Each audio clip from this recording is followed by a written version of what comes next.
Assalamualaikum warahmatullahi wabarakatuh. Perkenalkan, nama saya Muhammad Lutfi Kiransyah dari kelompok 4 Bahasa Indonesia dan Tata Tulis Karya Ilmiah, kelas SA01 Angkatan 2021. Di sini, saya dari kelompok 4 yang beranggotakan, yang pertama ada saya sendiri, Muhammad Lutfi Kiransyah, dan yang kedua ada Nikomang Dwi Maharani dengan NIM 1321003, dan yang ketiga ada Rizky Aditya Riyadi dengan NIM 1321025.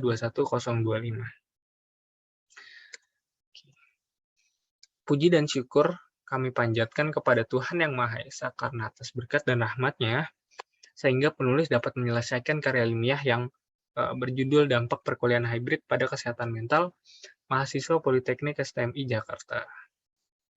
Jadi di sini, penulisan laporan karya ilmiah dilakukan sebagai salah satu syarat untuk memenuhi tugas akhir semester 2 pada mata kuliah Bahasa Indonesia dan Tata Tulis Karya Ilmiah Program Studi Sistem Informasi Industri Otomotif pada Politeknik STMI Jakarta.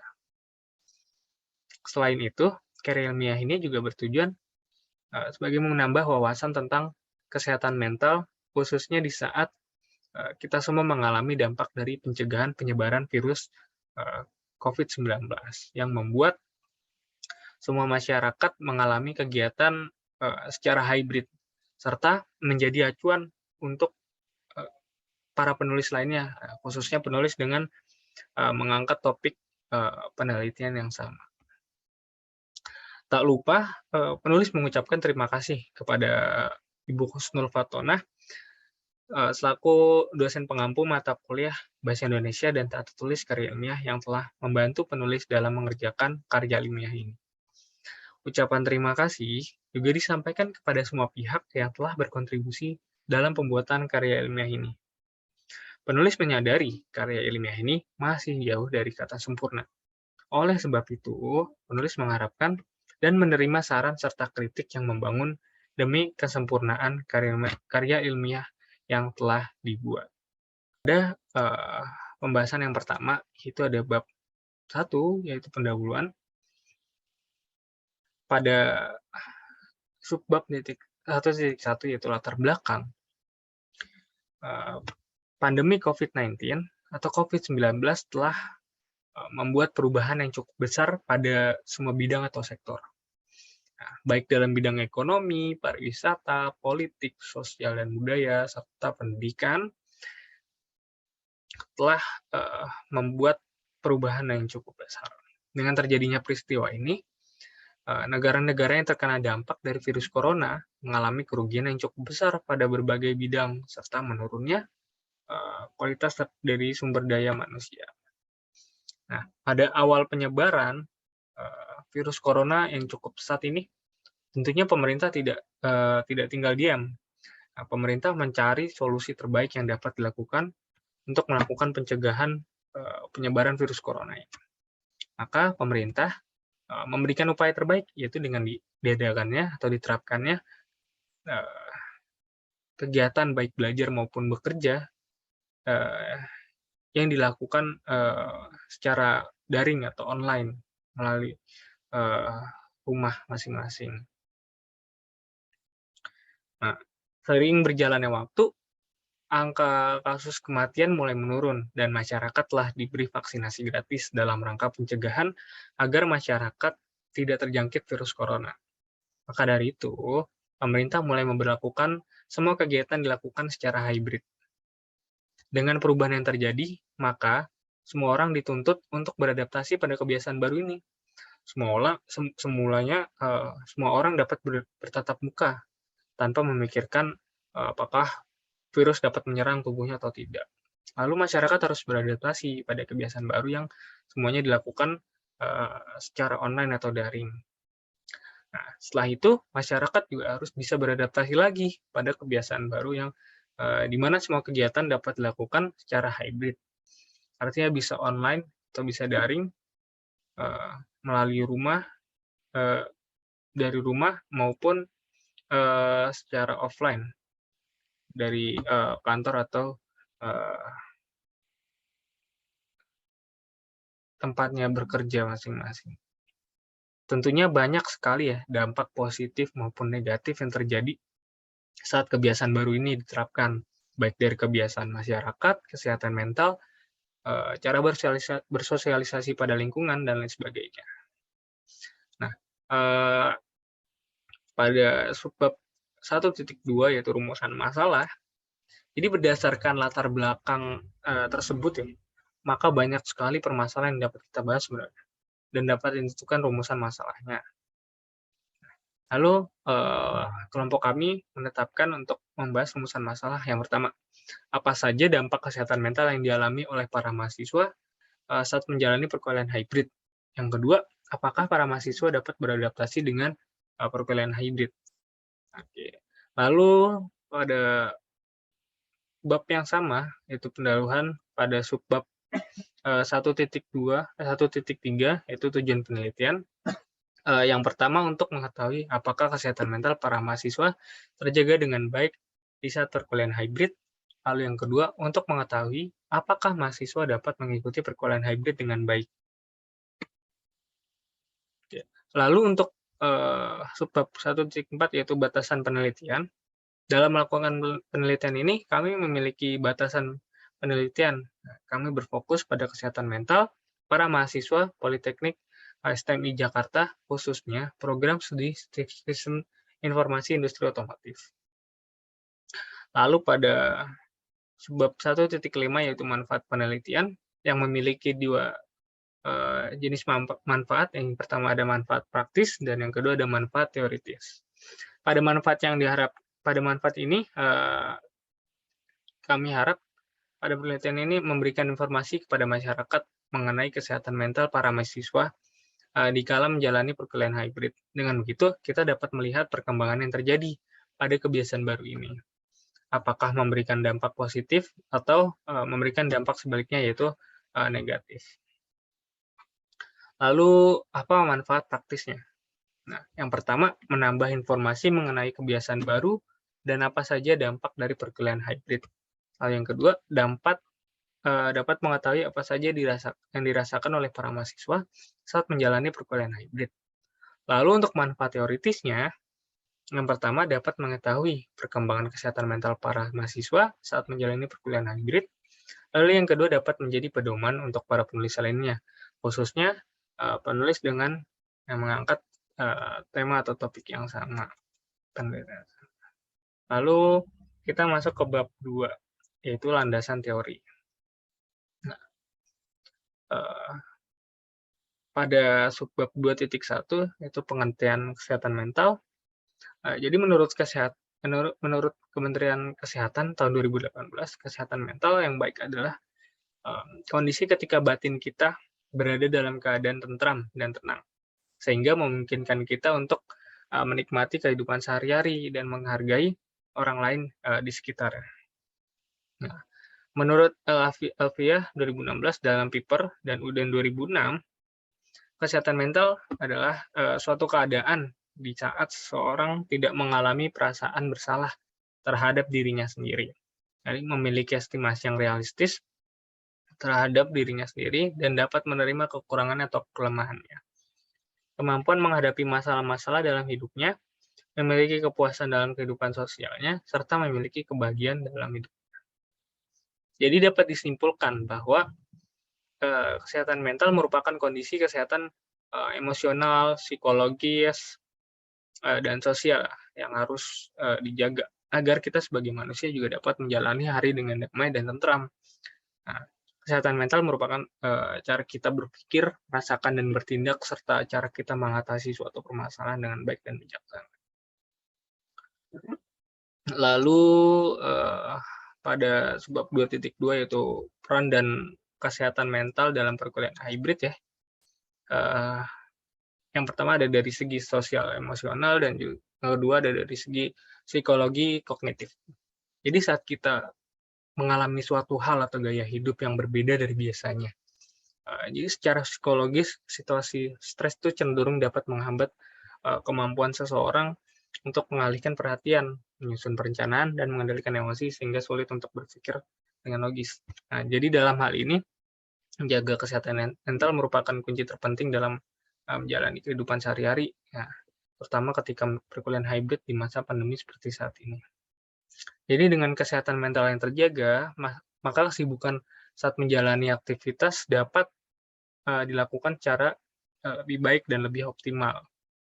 Nah, lalu untuk dari segi sosial emosionalnya, dosen juga dan orang tua perlu memberikan usaha agar tidak sekedar mengajarkan pendidikan akademis, tapi juga memanfaatkan kesempatan untuk berkomunikasi yang mendalam gitu dengan mahasiswa, seperti berdiskusi secara non-akademis dan memberikan mereka ruang untuk mengeluarkan opini atau pendapat mereka. Nah, jadi kita jadikanlah hal ini menjadi wadah untuk membentuk interaksi sosial yang kuat antara mahasiswa dengan mahasiswa, dosen dengan mahasiswa, dan orang tua dengan anak melalui komunikasi yang baik antara ketiganya. Nah, kalau dari segi psikologi kognitif, mahasiswa akan terbantu agar dapat beradaptasi dengan perubahan dan stres yang terjadi pada dirinya, serta dapat memahami adanya penjelasan dan akurasi informasi, baik dalam instruksi belajar maupun dalam informasi lainnya di luar kegiatan perkuliahan. Adapun keseluruhan pada poin ini menunjukkan pada prinsip terbangunnya kesehatan mental melalui pemanfaatan sumber daya yang ada pada diri sendiri dan lingkungan sosialnya. Nah, di samping itu, mahasiswa juga perlu membangun rasa untuk mengendalikan dirinya, atau sense of control melalui rutinitas yang awalnya rutin dilakukan sebelum adanya perkuliahan hybrid, sebagai bentuk orientasi. Jadi sebagai contoh, misal saling berdiskusi dan mengungkapkan isi hati atau berbagi opini gitu, atau bertukar pikiran saat memiliki waktu senggang gitu ya. Nah, jadi mahasiswa harus dilatih dalam hal berpikir dan menyelesaikan masalahnya. Gitu. Artinya beri kebebasan dan otonomi pada mahasiswa untuk dapat belajar dengan cara dan waktunya sendiri. Dan buatlah evaluasi belajar yang kemudian perlu disesuaikan agar nantinya dapat ditingkatkan dari yang sebelumnya, baik pembelajaran secara akademis maupun secara non-akademis. Seperti itu. Lalu untuk landasan teorinya, di sini ada dampak pembelajaran daring pada kesehatan mental ya. Jadi sejak Maret 2020, Kementerian Pendidikan dan Kebudayaan telah memutuskan untuk seluruh instansi pendidikan menerapkan pembelajaran jarak jauh ya. Jadi langkah yang diambil oleh Kemdikbud berdampak pada proses pembelajaran ataupun perkuliahan dengan berubahnya sistem yang semulanya offline atau tatap muka menjadi online atau pembelajaran jarak jauh. Nah, adapun ditetapkan peraturan yang baru karena kasus yang sedang terjadi ya dan sedang meningkat virus COVID-19. Lalu seiring berjalannya waktu saat kasus sudah mulai menurun, diberlakukanlah kegiatan secara hybrid. Maka dampak yang dapat terjadi tidak hanya sebatas minimnya perangkat atau media yang digunakan siswa atau mahasiswa. Jadi dampak lainnya itu timbulnya masalah kesehatan mental yang terganggu. Dengan hadirnya sistem hybrid learning ini atau pembelajaran secara hybrid, ini menjadi permasalahan bagi mahasiswa yang tidak bisa hadir di tempat atau yang hadir secara online. Sebab setelah beberapa kali menjalani perkuliahan hybrid, dosen yang mengajar cenderung berfokus dan interaktif kepada mahasiswanya yang hadir secara tatap muka. Lalu hal ini seperti ini dapat terjadi disebabkan adanya faktor teknis yang menjadi kendala. Sehingga dalam beberapa hal mahasiswa akan tertinggal atau terlewat beberapa materi dalam kelas perkuliahan. Lain halnya dengan mahasiswa yang hadir secara tatap muka, di mana kondisi pembelajaran atau kondisi perkuliahan berjalan secara efektif dan interaktif. Lalu terkait pengaruh pembelajaran hybrid terhadap kehidupan sehari-hari. Jadi perubahan sistem perkuliahan menjadi metode hybrid ini membuat banyak pengaruh yang muncul, khususnya pada kesehatan mental mahasiswa sistem informasi industri otomotif. Nah, pengaruh yang dapat terjadi seperti sulitnya untuk beradaptasi pada sistem pembelajaran ini nih, lalu mulai merasa malu pada lingkungan sekitar atau saat bertemu banyak orang, dan membuat kemampuan berbicara yang menurun saat berada di lingkungan baru. Nah, lain halnya dengan mahasiswa yang tidak terpengaruh atau dapat dikatakan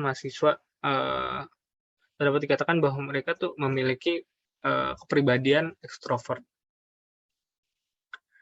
Nah, mereka dapat menjalani dan mudah beradaptasi dengan suasana yang baru, sistem perkuliahan yang baru, serta bukan masalah yang besar bagi mereka bila harus bertemu dan berbicara dengan banyak orang yang baru ia kenal. Nah, lalu terkait penanganan dari dampak pembelajaran daring ini, hal ini tidak dapat kita hindari terlalu lama. Jadi sebagai mahasiswa, kita juga harus dapat bergerak dan mengikuti perubahan global yang sedang terjadi. Dengan adanya perkuliahan hybrid ini menjadi tantangan bersama yang harus dilewati, baik dari mahasiswa, tenaga pengajar atau dosen, orang tua, dan lingkungan pendukung lainnya. Cara yang dapat dilakukan oleh mahasiswa, yaitu mahasiswa harus mendorong dirinya agar mau menerima hal ini, lalu mencoba untuk membuka dirinya pada lingkungan sosial, dan mulailah mencoba untuk beradaptasi pada lingkungannya yang ada pada saat ini. Bagaimanapun juga kita sebagai makhluk sosial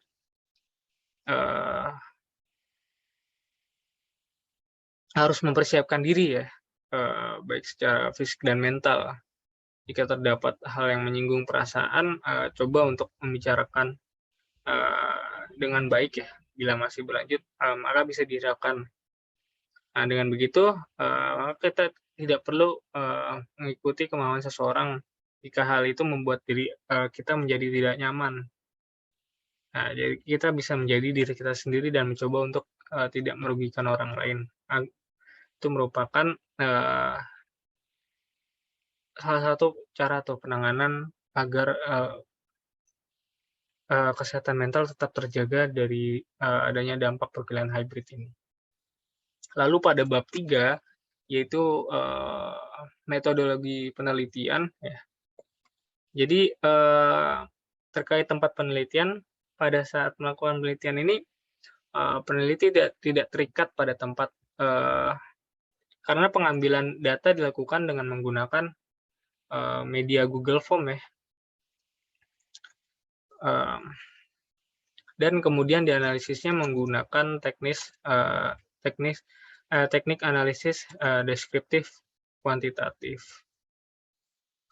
Nah, terkait waktu penelitian ini dilakukan mulai tanggal 8 Juni 2022 sampai dengan 8 Juli 2022.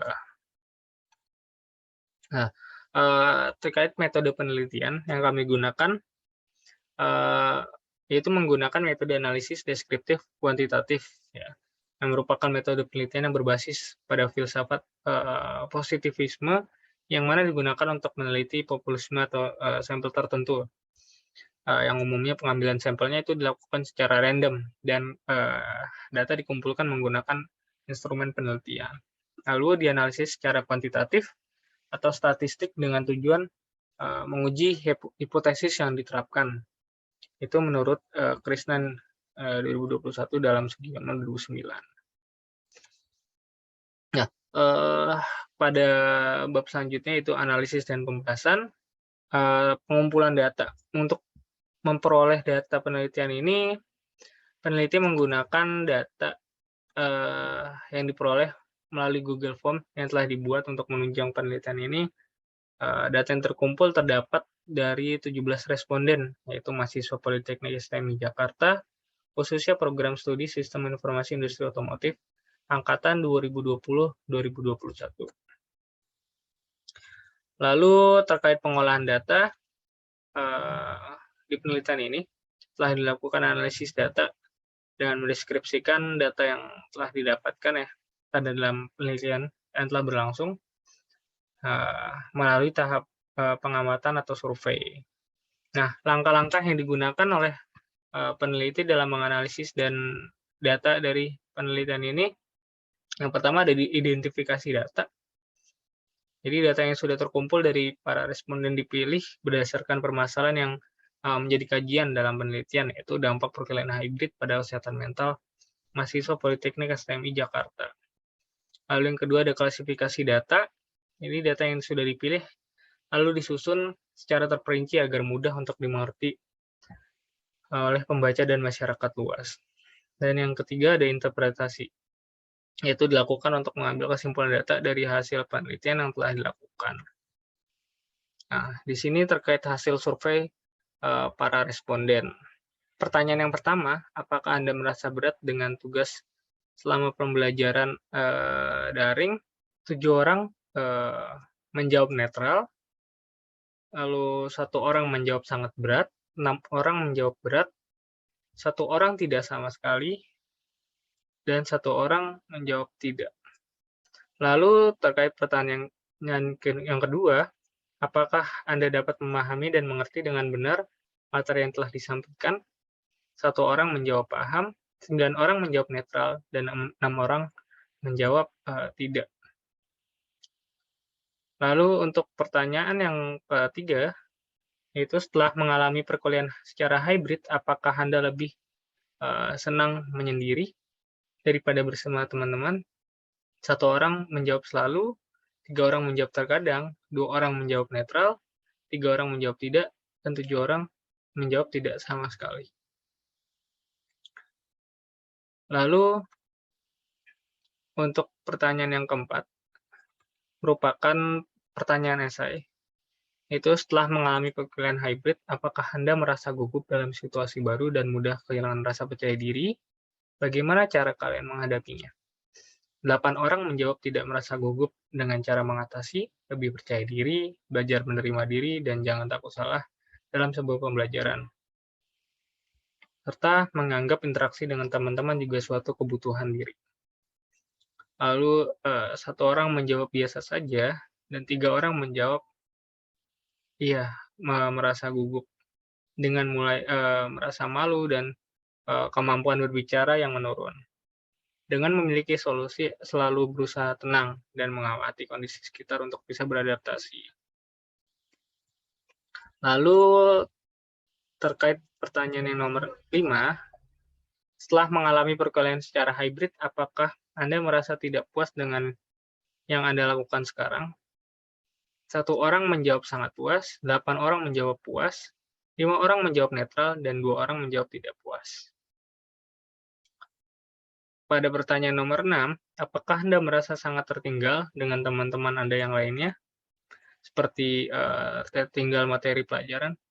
1 orang menjawab sangat tertinggal, 10 orang menjawab tertinggal, 2 orang menjawab netral, 2 orang menjawab tidak tertinggal, 1 orang menjawab tidak sama sekali. Lalu terkait pertanyaan nomor 7, apakah Anda mengikuti kegiatan lain di luar perkuliahan? 14 responden menjawab iya mengikuti, dan 2 responden menjawab tidak mengikuti. Lalu pertanyaan nomor 8, selama perkuliahan hybrid, apakah kegiatan di luar kampus berjalan sesuai rencana? 5 responden menjawab sesuai, 6 responden menjawab netral, 4 responden menjawab tidak sesuai, dan 1 orang menjawab tidak sama sekali.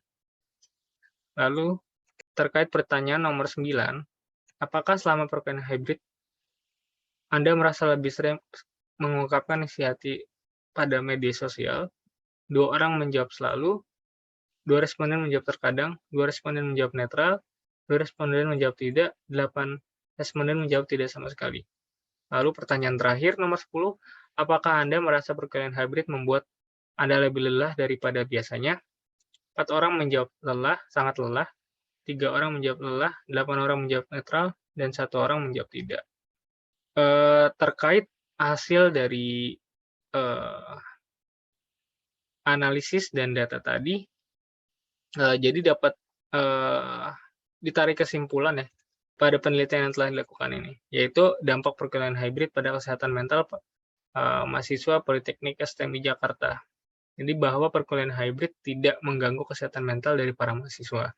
Namun, di satu sisi memberatkan para mahasiswa Politeknik STMI Jakarta, sebab para mahasiswa merasa berat saat menjalani perkuliahan hybrid, serta para mahasiswa kurang dapat memahami materi yang telah disampaikan.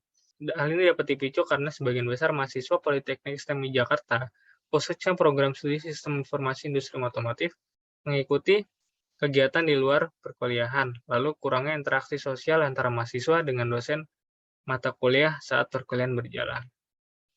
Lalu terkait saran yang dapat peneliti sampaikan pada penelitian ini, bahwa memang benar kita harus menghadapi hal yang terjadi saat yaitu mengikuti perkuliahan hybrid.